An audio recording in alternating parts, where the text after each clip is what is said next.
बुलेटिनच्या सुरुवातीला एक महत्त्वाची बातमी पाहूयात। सुकेळीचा टोल नाका सुरू होणार नाहीये। खारपाडा इथला टोलही लवकरच बंद होईल। सुनील तटकर यांची माहिती आहे।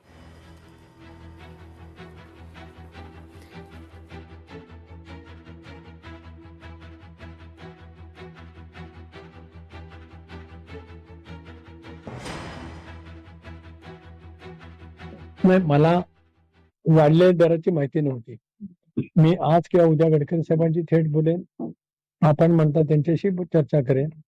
फक्त सुकळीचा टोल जो सुरू होणार होता तो मी थांबवला आणि या संदर्भामधला सुद्धा निर्णय आज ना उद्या खारपाडच्या अटीमध्ये सुद्धा होईल। पण आपण जे वाढवलेले दर बोलतात ते मी आजच येण्याच्या अधिकाऱ्यांचा जो बोलतो आणि गडकरी साहेबांचा बोलतो।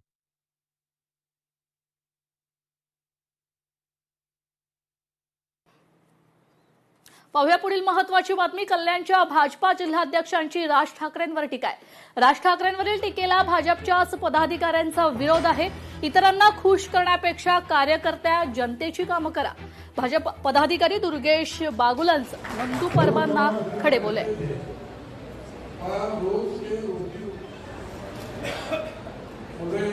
भारतीय जनता पार्टी कल्याण जिल्हाध्यक्ष श्री नंदू परब यांनी मनसे प्रमुख श्री राजसाहेब ठाकरे यांच्यावरती जी टीका केली ती आम्हाला भारतीय जनता पार्टीच्या कार्यकर्त्यांना न पटणारी।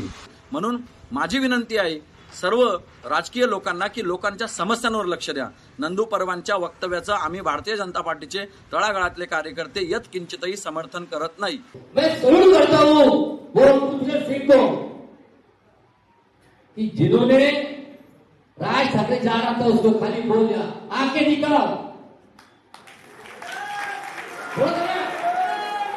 ये उत्तर भारतीय लोग हैं, ये उत्तर भारतीय लोग हैं। एक धक्का दिया तो आना भी बंद हो गया। गरीब आदमी को कोई भी मार लेता है, गरीब आदमी को कोई भी मार लेता है तो दिखा दे। उस उत्तर भारतीय का भारतीय जनता पार्टी विशेष योगदान है। वो क्या है? एक उत्तर भारतीय आघाड़ी अपने यहां पे, उस आघाड़ी में के अध्यक्ष जिला के अध्यक्ष नागेंद्र शर्मा है। लोकशाही मराठी ऐका, पहा, जागरूक रहा।